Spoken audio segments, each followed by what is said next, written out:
მოგესალმებით, ძვირფასო გამომწერებო და პოტენციურო გამომწერებო. დაგიბრუნდათ აბსურდის თეატრი. და სანამ დავიწყებთ უშუალოდ თემაზე საუბარს, ჩვენ გსურს ერთი მნიშვნელოვანი განცხადება გავაკეთოთ. ხო.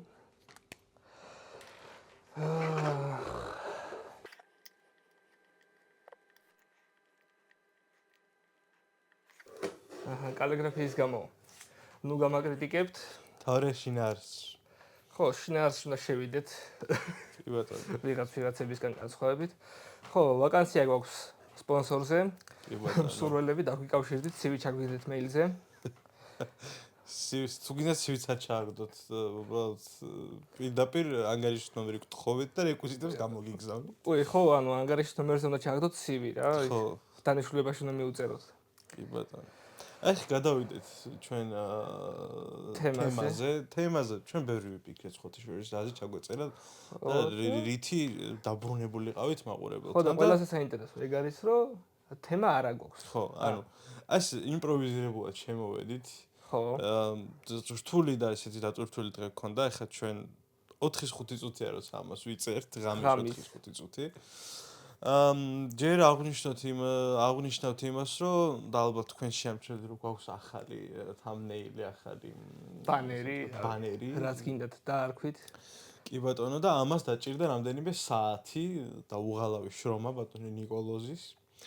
ამან წაიღო ცალკე დრო, სანამ ამაზე მუშაობას დავიწყებდით, იქამდე გამოცდები გქონდა უნივერსიტეტში და გვაქვს კიდეც და ზოგმა წარმატებით და ზოგმა ნაკლებად წარმატებით ჩააბარა დღევანდელი გამოცდა. ხო.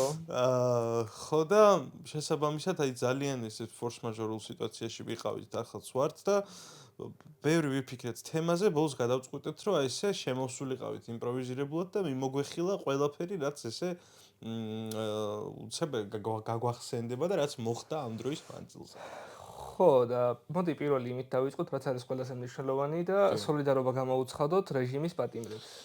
ნამდვილად, განსაკუთრებით მე მაინც გამოვყოფთ იმ ზიამაღლობელს, რომელიც ამდენი დღე უკვე შიმშილობს და მართლაც კრიტიკული სიტუაცია მას დღეს იყვნენ სხვათა შორის ექიმები, მისულები ვიუამენტში და განაცხადეს რომ იმდენად კრიტიკული სიტუაცია თუ არ შეწყვეტს დროზე შიმშილობა შეიძლება ეს შედეგი ფატალურად დასრულდეს, ძალიან სამწუხაროა და ჩვენ მართლა გვჯერა და გვწამს იმის რომ ეს ადამიანი, ანუ ამაზე ბევრი ლაპარაკიც საერთოდ არ ღირს, ნამდვილად შიმშილობს.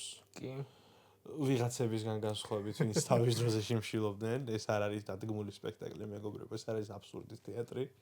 ეს მართლა გულწრფელი პროტესტია ამ ადამიანის და ჩვენ ყველანაირად სოლიდარობას უცხადებთ და გვერდში ვდგავართ ამ ადამიანს. ხო, სამწუხაროდ საქართველოში არ გვაქვს კარგი სიტუაცია და აი ახლა რასაც გამოვაკლდით და რასაც არ შეგვიწერია ვიდეოები, ნელ-ნელა მიმოვიხილოთ ეს ყველაფერი, რომ აი დავეციოთ ამ ყველაფერს რა. ქვეყანაში არც თუ ისე სახარბიელო სიტუაცია გვაქვს. უფრო მეტად შეიძლება ვთქვათ, რომ ცუდი სიტუაცია გვაქვს. კი ბატონო. ნუ უფრო ცუდი შეიძლება გქონია ოდესმე, მაგრამ არც ახლა ვართ მთლად დალხენილები. რა შეიძლება ვთქვათ დღევანდელ სიტუაციაზე? დღევანდელ სიტუაციაზე და ვინ შეიძლება გავაკრიტიკოთ? კი ბატონო. აი ამ კითხვით შემოვიდოდი მე.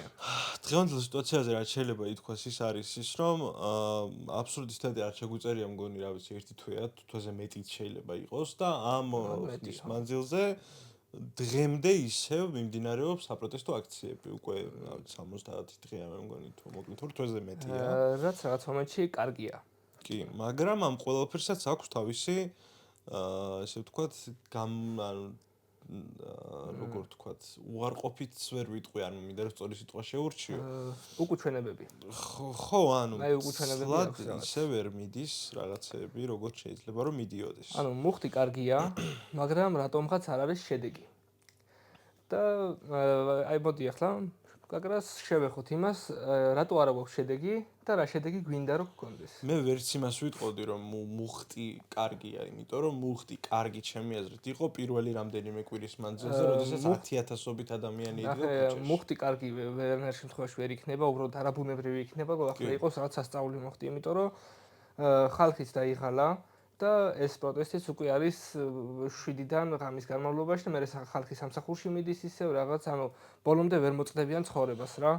მით უმეტეს ხოცები უკან დახევასაც არაპირებენ. კი, მარტივად რო ვთქვათ, არ გვინდა რომ ასე იყოს, მაგრამ ბუნებრივად რომ თვალებში ჩავხედოთ ამ სიტუაციას, ჩვენ ისიც უნდა აღვნიშნოთ, რომ არ ვართ ოპოზიციური მედია, რომელიც დგას და ღაღადებს მუდმივად დამოუკიდებელი მედია ბჭყალებში, რომ აი სასწაული მუხტია პროტესტის და რაღაცა ხალხი, ანუ კი ხალხი გამოდის ნამდვილად, კი ხალხი არის ძალიან დიდი შემართებით, მაგრამ რეალურად რო შევხედოთ სიტუაციას, არ არის იმ რაოდენობის ხალხი, რა რაოდენობის ხალხი სჭირდება იმას, რომ დიქტატურა დავასრულოთ. არ არის ისეთი სიტუაცია და გარემო და ისეთი ნაბიჯები არ გადაიდგმება, ისეთი ღონისძიებები არ ტარდება, რაც რაღაც ეფექტურ შედეგს მოიტანს ზოგადად და მოკლედ ბევრი ნაკლი აქვს აი ამ პროტესტს. ცალკე ახლა გააჩნია რას გულისხმობთ თვითონ მუხტში რა. რა გვინდა, ანუ პროტესტზე გამოდიოდეს ხალხი და იქ იყოს, როგორ ვთქვათ, ახლა აი ენერგიის ფრქვევა. თუ რაიმე სხვა, მე უფრო რაიმე სხვა მგონია, იმიტომ რომ აი ამ უშუალო გამოხატვის საშუალებით ყოველთვის ვერ გამოხატავს ადამიანი, რასაც ქვია პროტესტზე გასვლა, იმიტომ რომ ყველას თავისი ცხოვრება აქვს და ყველას არ ცალია იქ გასასვლელად, მათ შორის ამ ბოლო დროს ვეღარ დავდივარ ისე ხშირად აქციებზე. მაგრამ ხალხს ეტყობა ის, რომ არ მოწონს სიტუაცია ქვეყანაში. მათ შორის ხოცების ამომრჩევლებსაც, ვინც იყვნენ, ვინც შემოხაზეს ამ არჩევნებზე 41. სამწუხაროდ, რატო ვერ მიხვდნენ იმას, საით მიდიოდა საქართველო, ვერ ხვდები, მაგრამ აი ახლა ძალიან კარგად დაანახა ბატონი ბიძინა ივანიშვილის პოლიტიკამ თუ საით მიდის საქართველო. მაგრამ მაინც ქართული ოცნების ამორჩევლობის დიდი ნაწილი, მიუხედავად იმისა, რომ ხედავენ საითკენ მიყავს ივანიშვილს საქართველო, ძალიან კმაყოფილები არიან. ეგ ანუ იდეურად ანტიამერიკელი და რუსეთუმესაც ვერ იტყვი რა. ანუ უბრალოდ ანტიდასავლელები არიან. ზოგიერთს გონია, რომ საქართველოს შეუძლია არსებობა მარტო და ჩაკეტილი, ანუ ვერ ხვდები ხალხი რა არგუმენტით ამტკიცებენ მაგას. კი, ანუ საქართველოს უნდა იყოს ცალკე, არც ამერიკა გვინდა, არც რუსეთი. გვინდა მარტო საქართველო. მინიმუმ ერთ-ერთი მაინც უნდა ავირჩიოთ მოკავშირეთ რა. თავად მოკავშირეთ ზოგადად ქვეყანას გადარჩენა დღევანდელ სამყაროში მარტო არ შეუძლია. რავი, ადრე თუ იყო და არც ადრე არ შეეძლო გადარჩენა, იმიტომ რომ აუცილებელი იყო მოკავშირეები ყოლოდნენ. ეს ჩვეულებრივი ბუნებრივი მდგომარეობაა ქვეყნისთვის, რომ ეძიოს მოკავშირეები და რაც შეიძლება ძლიერი. კი. ჩვენ კიდე აი მოპოვებულ პროგრესს, რაც დასავლეთთან გვაქვს, უბრალოდ წყალში ვყრით და მივდივართ სხვა გზით. რას დაამატებდით ბატონო გოგა ამ თემას? ხო, არ ვიცი, იმას ვიტყოდი ალბათ, რომ რა ვიცი, მაინც ვკონცენტრირდეთ თემაზე, რა ზოგადად რა ხდება, რა სიტუაცია ამ ხნის მანძილზე, ანუ მარტივად რომ შევხედოთ სიტუაციას, ჩვენ რატო ვაკრიტიკებთ, რატო ვამბობთ, რომ აქციები არის მილევად პროცესში, რატო ვამბობთ, რომ შედეგის მომტანი დიდათ არის. აი ამ ფორმით როგორც გასმემდინარეობს აქციები, შეიძლება წლები გაგრძელდეს, იმიტომ რომ მაგრამ შედეგი გვაქვს ჩვენ და სამწუხაროდ ის, რომ ყოველდღიურად ქართული ოცნება ამას არც იმჩნევს და მეტიც უარეს აკეთებს, შემოაქვთ რაღაც სასწაული კანონები. ერთ კარგ იმას მოვიყვან შედარებას ახლა რა. აი ამაზე როგორ შეიძლება ვთქვა, წესიერი მთავრობა ნახეთ როგორ იქცევა მეთქი, მაგრამ ეს არის უფრო იმ მთავრობის სახე, ვისაც ეშინია ხალხის. ეს არის სლოვაკეთის მთავრობა. გასკდა რაღაც ეს საქმეები, რაც არ უნდა გამსკდარიყო, მათთვის სასიკეთოდ რო ყოფილიყო საქმე. ამიტომაც მოუწია სლოვაკეთის პრემიერს, მე მგონი თუ პრეზიდენტს, ზუსტად არ მახსოვს, გადადგომა, ანუ დიდი თანამდებობის პირს გადადგომა მოუწია და ფიცოსაც ემუქრება დიდი ალბათობით მინიმუმ გადადგომა და მაქსიმუმ კოალიციის დაშლა და ბოლოს მაინც გადადგომა მოყვება ამ ყველაფერს. ხო, რავი, რა შეიძლება ვთქვათ ამ შემთხვევაში, იმიტომ რომ ფიცოს შეეშინდა ხალხის და გადადგა საჭირო ნაბიჯები. მაგრამ ხოცებს არ ეშინიათ ხალხის, იმიტომ რომ ხალხი ყავთ მუჩში, მუქცეული. იმიტომ რომ იციან რომ ეს ყველაფერი გაუვათ და არაერთხელ გაუვიდათ სამწუხაროდ, ჩვენ და სამწუხაროდ ისევ. რავი, შედეგი რაც შეიძლება მიგვიღო, ყველაზე კარგი შედეგი ეს იქნებოდა ახალი მთავრობა. ანუ ეს მე იმას არ ვამბობ, რომ რაღაც კარგი შედეგი იქნებოდა და რაღაც ანუ საუკეთესო კარგს არ ნიშნავს ყოველთვის. მაგრამ ხოცებზე უკეთესი მთავრობა ყველა ვარიანტში მოვიდოდა, ხო? დაამატეთ რამე ბატონო გოგა? არა, ანუ კარგი მთავრობა შედეგი არ იქნება, შედეგი რისთვისაც რეალურად ხალხი იბრძვის, არის ხელახალი არჩევნები. ხო და იქ ხო მოიტანდა რაღაც ანუ ყველაზე კარგ შემთხვევებში ჩატარდებოდა ხელახალი არჩევნები და ეყოლებოდა ახალი მთავრობა. მაგრამ არამც თუ ამ შედეგს მივახციეთ, არამედ ახლოსაც კი არ ვართ მაგ შედეგს, თუ დავაკვირდებით განწყობას ქართული ოცნების წევრების. მე ვერ ვიტყოდი იმას, რასაც ეხა მედია ამბობს, ოპოზიციური მედიის დიდი ნაწილი, რომ და მათ შორის ოპოზიციური პარტიების რაღაც ლიდერები და წარმომადგენლები, რომ რეჟიმი აგონიაშია. საერთოდ არ არის აგონიაში ჩემი აზრით. არა, ძალიან კომფორტულად არიან და რავი, სპეციალს მე ხელში ყავთ პოლიცია, სამხედრო ძალები, უფრო ძალოვანი სტრუქტურები, იმიტომ რომ რავი, არც ერთი პოლიციელისგან მე არ გამიგია რაიმე ვაება იმაზე თუ აი ამას რას ვაკეთებ არა. დიდი სიამოვნებით აკეთებს უმეტესობა მათგანი. ზოგიერთი სიამოვნებით თუ არ აკეთებს, სინდისის კენჯნა მაინც არა აქვს ასე თუ ისე. თუ რა, რამდენიმე მცირე გამონაკლისს არ ჩავთვლით ახლა. კი ბატონო.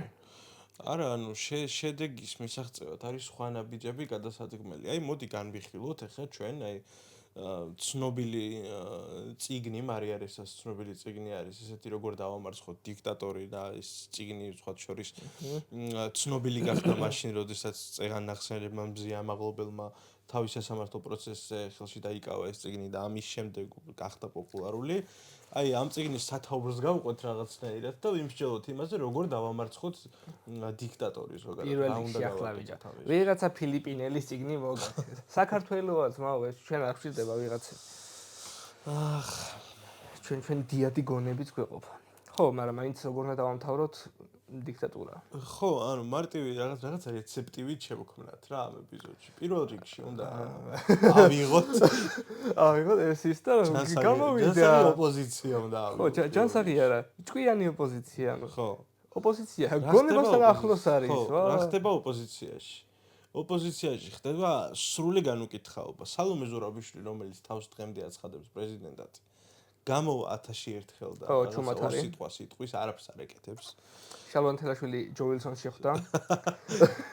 შალვა თელაშვილი მამუკა ხაზარაძე იყო კიდე ინაუგურაციაზე, იმაში გეგელიასთან ერთად ტრამპის ინაუგურაციაზე ამერიკაში.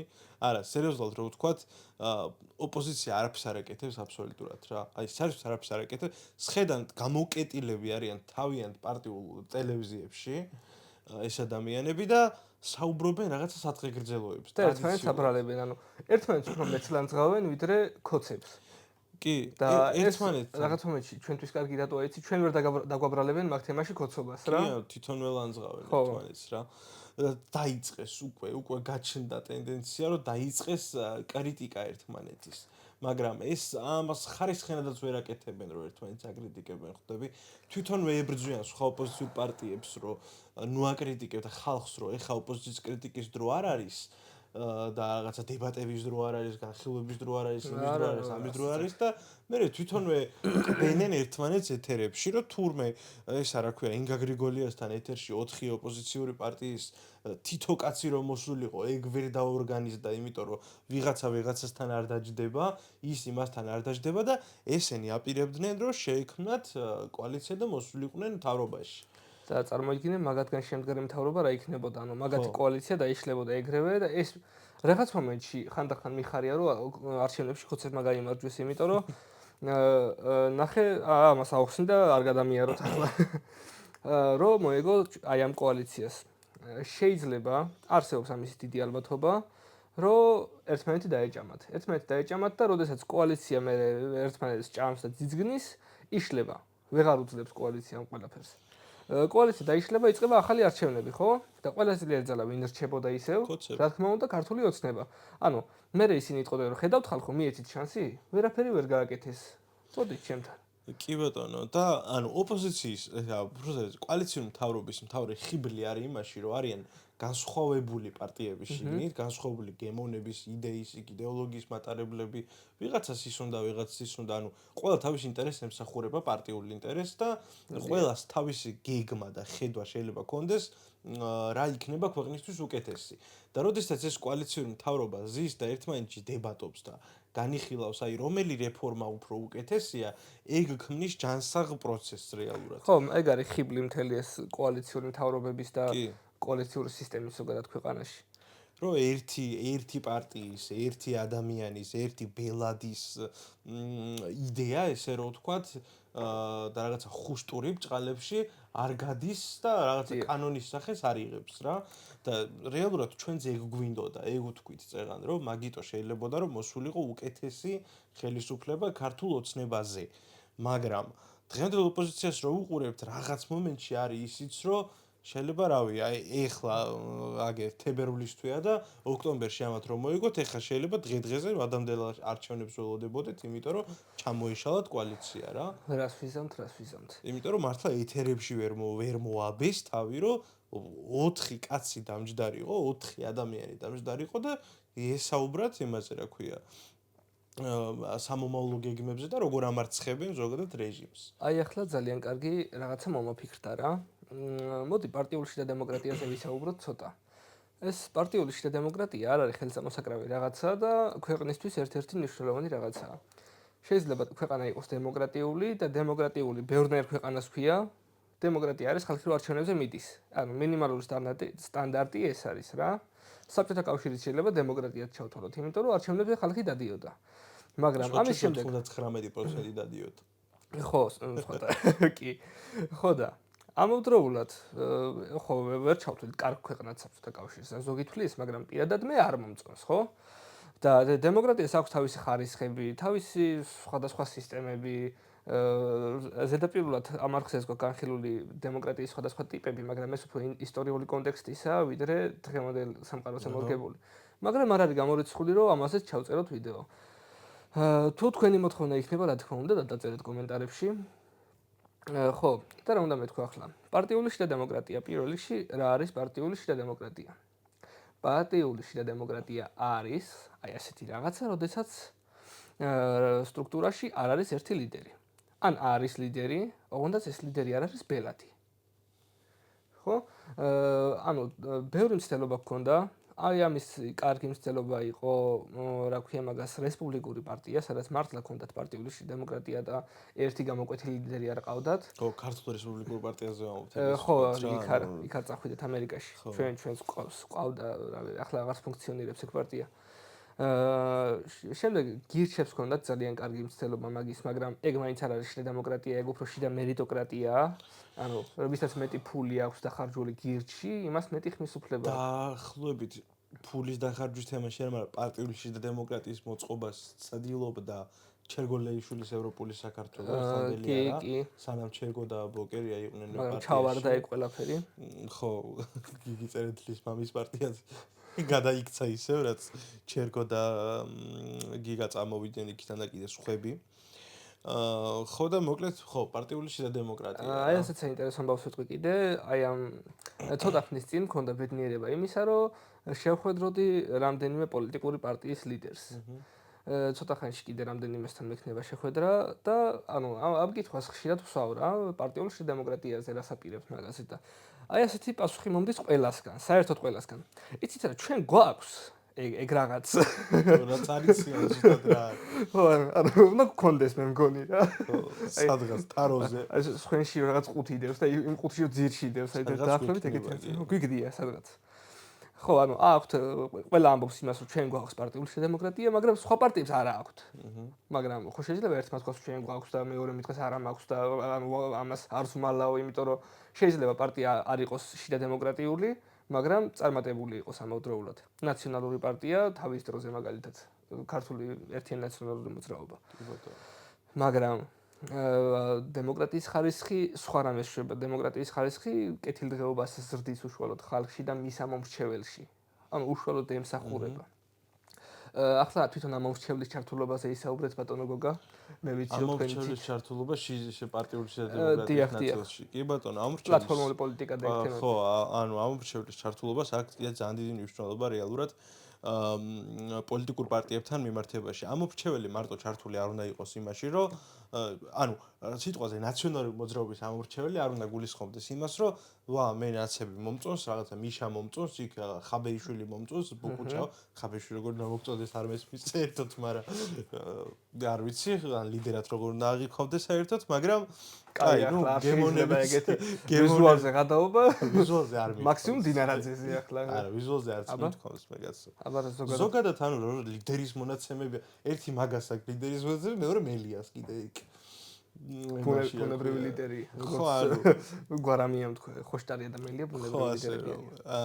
იმას ვამბობდი, რომ ხო, ანუ არ ნიშნავს ნაციონალური მოძრაობის მხარდამჭერი, რომ მოგწონს ის რაღაც პარტიის ლიდერები და შენ მაგას ხაზავ ყოველთვის და მიდიხარ არჩევნებზე და არჩევნებზე იყენებ შენ ხმას. არა, ამორჩეველი ნიშნავს იმას, არა მარტო უფროსი. არა მარტო. ხო, ანუ ამორჩეველი ნიშნავს იმას, პარტიული ამორჩეველი, რომ შენ ჩართული ხარ ასევე პარტიის შიდა საქმიანობაში. დიახ. რაც გამოიხატება თუნდაც იმაში, რომ შენ იღებ რაღაც გარკვეულ გადაწყვეტილებებში მონაწილეობას. აი, მაგალითად რო ვთქვათ, ჩვენ რო წესიერ ქვეყანაში ვცხოვრობდეთ, აი ეხლა, როდესაც 50 რამდენიმე დღის წინ 49 პარლამენტის დეპუტატს სამი ოპოზიციური პარტიიდან შეუწყდა მანდატები, სანამ ისინი მანდატების შეტანაზე განცხადებას გააკეთებდნენ და დაწერდნენ, მათ უნდა ჩაეტარებინათ გამოკითხვა, რომ ის ამორჩევლები, რომლებიც მე ხმა მომცეს დაუშვათ ის 300,000 ადამიანი პირობითად, რომელიღაცა პარტიის, რომელმაც მე ამირჩია, ემხრობა თუ არა იმას, რომ მე სრიები ჩავხსნა. დიახ. ან ემხრობა თუ არა იმას, რომ მე მანდატზე ვთქვა უარი. ახლა პატარა კონტრარგუმენტი შემოუშვებ და მე გავაბათილებ ნახე. შეიძლება თქვენ ასეთი რაღაცა, რომ აი ამ ისეთ ქვეყანაში, როგორც არის საქართველო, ავტორიტარული ქვეყანა, შეუძლებელია ასეთი რაღაცის გაკეთება, იმიტომ რომ ჩემი ამორჩეველი შეიძლება მოისყიდოს მთავრობამ, ხო? მაგრამ ანუ მოდი ახლა გავყვეთ ასეთ რაღაცას. ამორჩევლის მოსყიდვას სჭირდება ფული, ხო? და როდესაც ბევრ რაღაცაზე ფულს ხარჯავთ, პარტია ბევრ მნიშვნელოვან საკითხს წყვეტს ასე, ფაქტობრივად იძულებულს ხდის მთავრობას, რომ აი ასეთ ბევრ ამაზე დახარჯოს ფული. ფული ულევი რესურსი არ არის და ოდესღაც გამოიფიტება ეს მთავრობაც, ხო? ანუ ეს თუ მეტყვის მაგას, რომ ავტორიტარიზმში შეუძლებელია პარტიული დემოკრატია, მე აი ამას ვეტყოდი ფიზიკურად. უკეთესიც არის. კარგი, მოისყიდო შენი ამორჩეველი, შენ ამორჩევლს უთხარი დაჟე, აიღე ეს ფული, რაც გინდა ისქენი, რაც შეიძლება მეტი გამოვართვი ოღონდაც, დაარიგე შენი ამორჩეველი და ოდესღაც იმას გამოელევა ის ფულიც და ის ხალხსაც აღარ შეეშინდება მე იმ დადგომის და რაღაც ეგრე რა. კარგი, მოკლედ რომ შევაჯამოთ ეს ნაწილი, ანუ ოპოზიციის ნაწილი რა, რაც ერთ-ერთი მნიშვნელოვანი ფაქტორი არის იმისთვის, რომ შენ დიქტატურა დაამარცხო. რაზეც ჩვენ ვილაპარაკეთ არის ის, რომ არ ყავს ძლიერი ოპოზიცია, არ არიან ერთმანეთთან შეთანხმებულები, არ აქვთ პარტიული შიდა დემოკრატია, რაც ასევე მნიშვნელოვანი ელემენტია, ზოგადად ოპოზიცია არის ძალიან სუსტი, ძალიან პასიური ამ საპროტესტო აქციებში და არიან სამოქალაქო საზოგადოების იმედზე. მაგრამ ეხლა გადავიდეთ კიდე მეორე მნიშვნელოვან ფაქტორზე, რაც არის ერთ-ერთი მართლა სასიცოცხლო და აუცილებელი იმისთვის, რომ შენ დიქტატურა დაამარცხო, ეს არის მედია.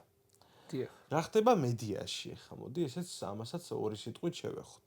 მედიაში ხდება ის, რაც წეღან ორი სიტყვით ვახსენე, რომ არავინ არ გვაჩვენებს რეალურ სურათს. ყველა გვეუბნება იმას, რომ ყველაფერი კარგად არის, აგერ რეჟიმი არის აგონიაში, დღე-დღეზე დაინიშნება ვადამდელი არჩევნები, ხელახალი არჩევნები უფრო სწორედ, მაგრამ არაფერი არ ეტყობა რეალურად, რომ გამოიხედო, არაფერი არ ეტყობა მაგ ყველაფრის. ანუ მედია გვატყუებს, ესე რომ ვთქვათ. დიახ.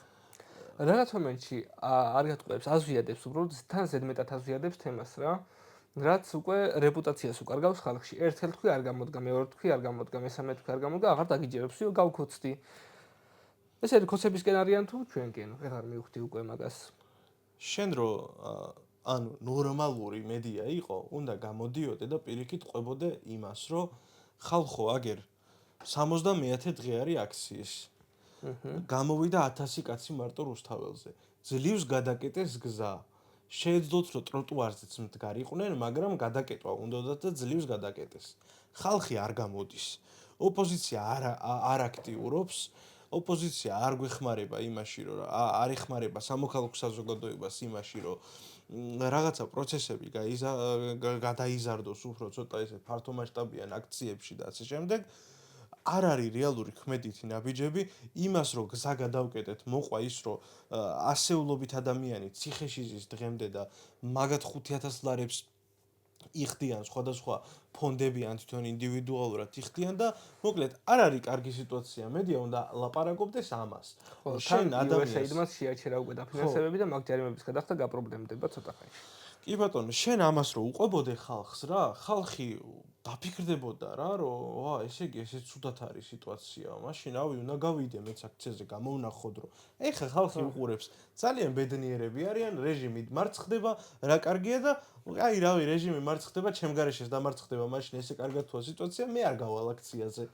და ესე 10,000-ობით ადამიანი ზის სახში, თორე ჩვენ რესურსი რაც ვნახეთ, მაისში ის ევროპის მოედანზე რომ ხალხი შევიკრიბეთ, მაშინ რაოდენობის ხალხი, ზღვა ხალხი მოდიოდა, ეგ ხალხი არ გამქრალა არსად, არ გაკოცებულა არავინ, ალბათ, რავი, რამდენიმეს გარდა თუ არის ეგეთი. ცალკე ხალხთანაც მაქვს მე საყვედური. როდესაც გადიხარ აქციაზე, ხო? ზოგადად აქციაზე გასვლა არ არის დანაშაული, მაგრამ კონცეპტმა ისეთი კანონები მიიღეს, რომ უკვე დამნაშავე ხარ აქციაზე რომ გადიხარ. ნებისმიერ მომენტში შეიძლება დაგიჭირო, ხო და ნებისმიერი საქმე შეგდენონ. შენ არანაირად არ ხარ დაზღვეული, სულ ბოლო რიგში იდგე, შეიძლება შენი სახე დაიმახსოვრონ და სახში მოგადგნენ. გქონია მაგისი შემთხვევებიც, ხო? არაერთი თან. და უყურე, შენ გვერდზე დგას ტიპი და იჭერენ. კაი, ერთი-ორი კაცი შეიძლება მიეხმაროს გამოკაჩოს, მაგრამ დანარჩენი საზოგადოება თითქმის არაფერს არ აკეთებს. ნუ, რა თქმა უნდა, არის ის კადრებიც, როდესაც ტიპები გადაარჩინეს დაჭერას, მაგრამ ძირითად შემთხვევაში ხალხი უბრალოდ არაფერს არ აკეთებს, იმიტომ რომ ეშინიათ პოლიციელების. კი ბატონო. და უნდა გავითავისოთ ის, რომ თუ დამნაშავეობაზე მიდგა საქმე, ჩვენ უკვე დამნაშავეები ვართ, იქ რომ ვდგავართ რა. ხოცებისთვის ვამბობ. ზოგადად კანონით დამნაშავე არ ნიშნავს სამართლიანად დამნაშავეს რა. ანუ სამართლიანობა და სამართალი განსხვავებული ცნებებია, ასე რომ ვთქვათ. კი ბატონო. და მედია არ აშუქებს სიმართლეს რეალურად, არ აშუქებს რეალობას. სამაგიეროდ რას აშუქებს მედია? ეხა მოკლედ ძალიან ორი სიტყვით მედია ფრინველები. არა ხო. ეგ არ გვინდა არ დავესესხოთ იმ ადამიანს, ვისაც ეკუთვნის ეგ ფრაზა. მედია რას აკეთებს, ხო? ანუ გადართავ ტევე პირველზე და ალბათ აი რაღაცა ჩარტება პრაიმი რაც არის იმის, რა ქვია, მთავარი საინფორმაციო გამოშვება 8 საათიანი ჩარტე. და სულ არის დაუშვათ პირობითად ვამბობ 7 ახალი ამბავი, 7 ახალი ამბიდან არის მინიმუმ 4 მამუკა ხაზარაძეზე. რომ მამუკა ხაზარაძემ ისა რა ქვია ფეხით გაისეირნა რუსთაველზე, მამუკა ხაზარაძემ იმას მიწერა ვიღაცას ამერიკელ კონგრესმენს რომ რაღაცა ეს გააკეთეთ, მამუკა ხაზარაძემ ის გააკეთა, მამუკა ხაზარაძემ ეს გააკეთა. აუ რას მახსენებს იცი? ანუ დედას ხო უპირობოდ უყარს თავის შვილი რა. აი ზუსტად. ყოველდღე პერსპექტივაშვილი რო ყავს ცხოვრებაში ვერაფერი გამოვა ეგრევე რო ეთქობა რა. ჩემი ბიჭი რა. ჩემი ბიჭი და ხო.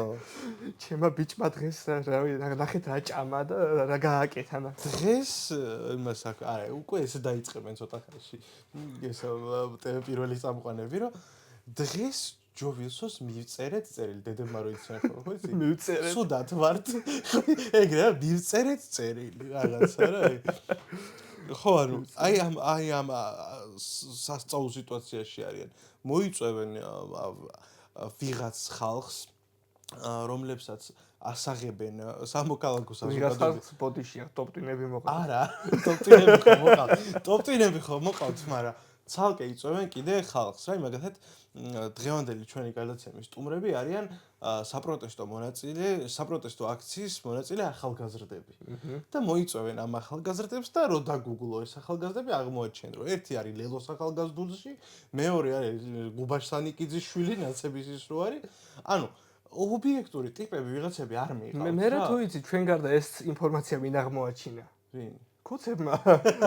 და სადადეს სად გაუშვეს იმედზე. პოსტივიზე კარგად მუშაობს მაგნატილში სხვათა შორის. ხო რა აზრი აქვს ახლა ერთ ეგივეა. ხო და ტელეპიროზე ხდება ეგ, გადართავ თავარ არხზე და თავარ არხზე ეს არის რა ქვია, კვესიტაძესთან იქ, დიამამისეიშვილთან იქ, ვიღაცასთან კიდე რა ვიცი, ნების ჟურნალისტებთან წეგანად შემხვდა რომ ვსკროლავდი რა.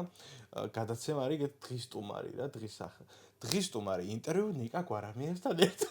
ანუ გვარამია ყავს თანაწამყვანად ტიპებს ჩასმული ფაქტობრივად რა.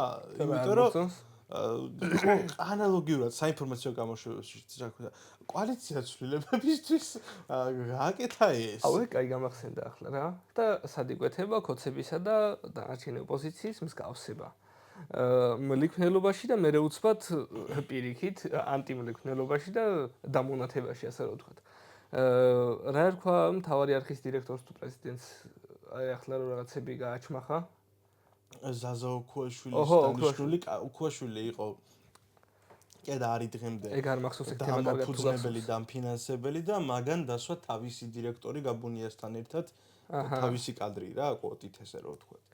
და ახლა ხო აპირებდა რაღაც დახურვას თუ რაღაც ეგეთ. ანუ კრიზისია რა არხზე მოკლედ სერიოზულად. რა ვთქვათ, ანუ სერიოზული ფინანსური პრობლემები აქვს, იმიტომ რომ ანუ წარმოიდგინეთ უკვე მეოთხეობადაც წავიდნენ კოცები და ამდენი ხანია ეს ოპოზიციური სპექტრი ხარჯავს ფულს. ამათი ფულიც ამოწურვადი რესურსია და მით უმეტეს ესენი ფულს ვერ აკეთებენ. ისინი მთავრობაში არიან და ივსებენ ამ რესურსებს, ტენდერებს იგებენ. ანუ რეკლამა მიდის იმედზე, რეკლამა მიდის პოზიტივზე. რატო მოვა შენთან ბიზნესმენი თუ პარტიული ბიზნესმენი არ არის რეკლამის დასაკვეთად, რო იცის რომ დღე-დღეზე შეიძლება გაითიშოს შენი მაუწყებლობა. დიახ. ანუ ბიზნესი ეგეც კომერციული ის არის რა, ეგეც მედია, საზოგადოებრივი მაუწყებელი ხო არ არის ბიუჯეტიდან ფულს გაძლევდნენ რა. თან ბევრს. თან მანდაც ცალკე თემები ხდება. საზოგადოებრივ მაუწყებელზე ხო სასწაული ხდება. ჩვენ უკვე დასასრულს მივახლოვდით ბატონო გოგა. ხო, მოდი შევეხოთ ერთ ნაწილსაც რა. აბა მიდი. რამდენიმე სიტყვით. მოდი, ესე იგი, თან პატარა შეჯამების ნაწილიც გავაკეთოთ, რომ როგორც უკვე ვთქვით, ეს ოპოზიცია ძალიან სუსტად არის. მედია იქ რაღაცა ტელეპიროებზე ხაზარაძე არის, აქეთ გვარამია არის, იქ გუბასანიკიძე და ისინი ფორმულაზე. თარგამაძე დაიზომს ამ გუბასანიკიძეს და რავი, კვირაში ერთხელ მართლა წამყვანავს. ჩემთვის იუმორისტული გადაცემა. ხან ეგ და ხან მაგიშვილი ენაცვლებიან ხოლმე ერთმანეთს რაღაცა. შალვა ნათელაშვილი ყავდა წინაზე თარგამაძეს წეგან და გამიკვირდა სხვათა შორის, იმიტომ რომ შალვა სერიოზული ბლოკეადებს ყველა ტელევიზიაში. მაინც რაღაცნაირად შეძრა იქ რა ფორმულაზე, იმიტომ რომ ჯოულსონი შეხვდა და მაგიტო რა. ხედა. ხო და მედიას მოკლედ არის მკაცრად ესე რომ ვთქვათ პოლიტიკურ პარტიებზე დამოკიდებული და ყველა იმას აშუქებს რაც უნდაც და არ აშუქებენ სიმართლეს, არ არიან ობიექტურები არანაირად და დამოუკიდებლები არ არიან და ორი სიტყვით შევეხოთ სამოქალაქო საზოგადოებასაც, რომელიც ცალკე უმნიშვნელოვანესი სპექტრი არის იმისთვის, რომ დიქტატურა დაამარცხო. რას აკეთებს სამოქალაქო საზოგადოება? სამოქალაქო საზოგადოებაში ამ შემთხვევაში იგულისხმებიან მოქალაქეები, ჩვეულებრივ, ვინც აპროტესტებენ რა. ხო, NGO-ებში არ აგერიოთ, ანუ NGO-ებს არ გულისხმობთ ამ შემთხვევაში. ანუ ორი სიტყვით ვიტყვი და შენ განავრცე მე, რომ სამოქალაქო საზოგადოება ჩემი აზრით და ჩემი შეხედულებით აკეთებს იმდენს, რამდენის რესურსის და რამდენის შესაძლებლობაც აქვს, ანუ მეტს პოლიტიკოსების გარეშე ჩემი აზრით. სამოქალაქო საზოგადოება ვერ გააკეთებს ფიზიკურად, იმიტომ რომ გადიან პატიოსნად, იქ რაღაც გზას გადაკეტავენ, იქ პერფორმანს გააკეთებენ რაღაცას იმას, ამას, მაგრამ მეტს ფიზიკურად ვერ გაწუდება ეს სამოქალაქო საზოგადოება რა. ხო, აი ამ რესურსებს თავმოყრა ჭირდება და რაღაც მომენტში ცოტა პატარა ცენტრალიზაციაც. ხო. და ეს ყველაფერი არ ხდება, ან ვერ ხდება, იმიტომ რომ პირველ რიგში ლიდერი არ გვყავს, მეორე რიგში უარესიც არის რომ ერთმანეთს ვჭამთ ოპოზიციურ სპექტრში არ გვევასება ბჭყალებში ვთქვათ ერთმანეთი ხო ხალხი მართლა ყველაფერს აკეთებს სულ იმას დავაკვირდეთ წარმოიდგინე ხალხმა რამდენი დახარჯა იმაზე რომ ეყიდა თუნდაც აერწინაღები ფეიერვერკებზეც ბევრ ფულს ხარჯავდნენ სანამ ახლა ხოშტარი ეყიდა მე მთლიან რესურს ქვეყანაში მანამდე ხო ვიღაცას გაახსენდა ეს და მიიტანეს ფეიერვერკები ყველაფერს საკვები კიდე რამდენი ადამიანი გამოსულა ხალხი არიგებდა საკვებს ხო ანუ ძალიან ბევრი კეთილი ადამიანია, ძალიან ბევრი კარგი ადამიანია გამოსული, იქ ვერ გაარჩევ ვერცერთს, იმიტომ რომ ვისაც რისი რესურსი აქვს, იმას აკეთებს, ჩვენც რისი რესურსიც გვქონდა ის გავაკეთეთ თავის დროზე, ამაზე საუბარს აზრი არ აქვს ახლა. ხო, ჩვენ ხალხი ყველაფერს ვაკეთებთ. თავარია რომ ვიღაც გამოჩდეს, ვინც ჩვენს აი ამ ძალას თავს მოუყრის. არც მე და არც ბატონ გოგას და ჩვენ ორივეს ერთადაც და ბატონი გიორგიც რო დაგვემატოს მაინც, არა გვაქვს იმდენი ძალაუფლება, აი ახლა, რომ ხალხი ჩვენ გარშემო გავაერთიანოთ. კი ბატონო, ეს ასე. ვისაც აქვს ძალაუფლება კიდე არასწორად იყენებს ძალიან და მართლა სერიოზულად მგონია რომ მთავრობა და ოპოზიცია ერთ თამაშს თამაშობენ უკვე. ხო, არა, არც ეგ არ არის გამორიცხული არანაირად. მოკლედ შევაჯამოთ, ეხლა მე შეჯამებისკენ წავალ და რამდენიმე სიტყვას ვიტყვი უკვე. რომ როგორც უკვე თქვით, რაღაც ერთი თემა არ ქონდა შერჩეული, მაგრამ მაინც ერთი თემის ირგვლივ გავერთიანდის, როგორ დავამარცხოთ დიქტატურა, რაც ეს არა, ბევრ რამეს შევეხეთ. აწუხებს, კი, ნამდვილად აწუხებს დღევანდელი მოსახლეობის მე ვიტყოდი რომ დიდ ნაწილს და რეცეპტი, ესე რომ ვთქვათ, ჩვენი რეცეპტი დიქტატურის დამარცხების არის პირველი ჯანსაღი ოპოზიცია, ჭკვიანი ოპოზიცია თავისი გონივრული ნაბიჯებით. მეორე ეს არის დამოუკიდებელი და რეალობის გამშუქებელი ობიექტური მედია და მესამე ეს არის ჯანსაღი სამოქალაქო საზოგადოება.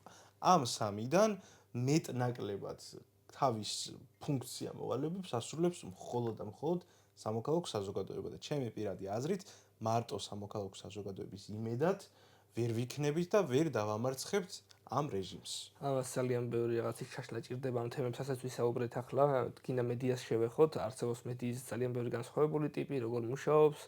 რატო არ შეიძლება მთლად ბრიტანეთის მედია გქონდეს ჩვენ საქართველოში, იმიტომ რომ თვითონ საზოგადოება ვერ მიიღებს ამას, რეზისტენტულია ქართული საზოგადოება ეგეთი პროდუქტისადმი. და რა ვიცი. პირველ რიგში იმის მიუხედავად, რომ მედია არ მომწონს ოპოზიციური სპექტრი, მთავრობა უფრო მეტად არ მომწონს და იმას არ გეტყვით, რომ ოპოზიციას მხარი არ დაუჭიროთ, პირიქით დაუჭირეთ, რაც არ უნდა ჭირები იყვნენ ესენი, აი ამაზე მეტი ჭირი რაც დღეს ჩვენ გვაქვს, ის არ გვექნება. და იმას ყოველთვის ვამბობ ამას, რომ ესენი სულ ცუდი ტიპები გამოდგნენ, ყველა ვარიანტში ჩვენ დროის მოგებას მაინც შევძლებთ, სანამ ესენი ძალაუფლებას ხელში აიღებენ ბოლომდე, იმიტომ რომ ძალაუფლების უზურპაციას ჭირდება ძალიან ბევრი დრო. თვითონ ქართულ ოცნებასაც კი არ შეეძლო ეს პირველი ორი ვადა. მესამე ვადაზე უკვე აუშვეს აფრები, აი ესე ბჭყალებში რა ვთქვათ. ჩვენი ოპოზიცია არის მალარია სიფილისის სამკურნალოდ. ხო, ანუ რამდენიმე საუკუნის წინ ესეთი პრაქტიკა არსებობდა, რომ სიფილისი განუკურნებელი დაავადება იყო და კურნავდნენ მალარიით მარტო. ეს რამდენად წარმატებული პრაქტიკა იყო, ეგ არ ვიცი, მაგრამ აი ესეთი უაზრო სტატისტიკა მაქვს, რომ აი ესეთ უაზრო ფაქტები ჩვენი იმაში რა ქვია. აი ესეთ მედიცინას მიმართავდა ხალხი. ხო და ჩვენი ოპოზიცია არის მალარია, რომლითაც უნდა უმკურნალოთ სიფილის და მე მალარიას როგორმე მივხედავთ. ასე რომ კარგად, რა ვიცი. საინტერესო დროში გეცხოვროთ, ცხოვრობთ კიდევაც. კი ბატონო. და რავი. ყველაფერ კარგს გისურვებთ.